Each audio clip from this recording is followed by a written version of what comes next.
ইরানের পরমাণু স্থাপনায় হামলার জন্য উঠে পড়ে লেগেছেন ডোনাল্ড ট্রাম্প। প্রতিদিনই হুমকির মাধ্যমে পারস্য দেশটির বুকে বোমা ফেলছেন মার্কিন প্রেসিডেন্ট।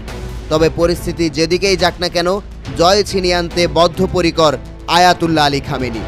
এরই অংশ হিসেবে মার্কিন সামরিক ঘাঁটির ওপর মিসাইল ও ড্রোন তাক করেছে ইরান। চাঞ্চল্যকর এই তথ্য প্রকাশ করেছে সামরিক বাহিনীর তথ্য নিয়ে কাজ করা bulgarianmilitary.com। স্যাটেলাইটের তথ্য বিশ্লেষণে জানা যায়, আইআরজিসির লক্ষ্য ভারত মহাসাগরের ছোট দ্বীপ দিয়েগো গার্সিয়া। সম্প্রতি দ্বীপটিতে 6টি B-2 স্টেলথ বোম্বার পাঠিয়েছে যুক্তরাষ্ট্র। বিশ্লেষকদের ধারণা, ইরানের পরমাণু স্থাপনায় হামলার জন্য দিয়েগো গার্সিয়া থেকে চালানো হতে পারে অভিযান। উপসাগরীয় যুদ্ধ, আফগানিস্তান ও ইরাক অভিযানেও একই পদক্ষেপ নিয়েছিল মার্কিন সামরিক বাহিনী। তেহরানের রাষ্ট্রীয় গণমাধ্যম জানিয়েছে, মার্কিনদের আগ্রাসনকে নস্যাতের জন্য সব ধরনের প্রস্তুতি গ্রহণ করেছে আইআরজিসি। প্রতিবেদনে উল্লেখ করা হয়েছে বেশ কিছু মিসাইল ও ড্রোনের তথ্য। মধ্যম পাল্লার ব্যালিস্টিক মিসাইল খোররাম শাহরের রেঞ্জ 2000 কিলোমিটার। অন্যদিকে বিশেষ kamikaze drone Shahed 136B 4000 kilometre দূরের স্থাপনায় হামলা চালাতে সক্ষম।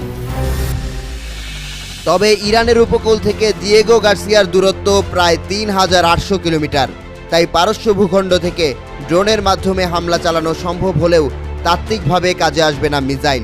এ কারণে সম্প্রতি পারস্য উপসাগরে মস্কো ও বেইজিংয়ের সেনাদের সঙ্গে যৌথ নৌমহড়া চালিয়েছে তেহরান, যা বলে দিচ্ছে ভূখণ্ড বাদেও জলসীমা থেকে হামলা চালাতে প্রস্তুত আইআরজিসি। দিয়েগো গার্সিয়ায় B-2 বোম্বারের উপস্থিতির তথ্যে অনেকের ধারণা ছিল হুথিদের বিরুদ্ধে ব্যবহার করা হবে এই বিমান। যদিও 6টি বিমান মোতায়েনের তথ্যে শুরু হয় জল্পনা। সিএনএনকে দেয়া সাক্ষাৎকারে সামরিক বিশ্লেষক পিটার লেটন জানান, 6 অনেক বড় সংখ্যা। 2টি বা 3টি বিমান হুথিদের আক্রমণের জন্য যথেষ্ট। ফলে বোঝাই যাচ্ছে ছোট দ্বীপটিতে বিপুল সংখ্যক বোম্বারের উপস্থিতি বড় পরিকল্পনার অংশ।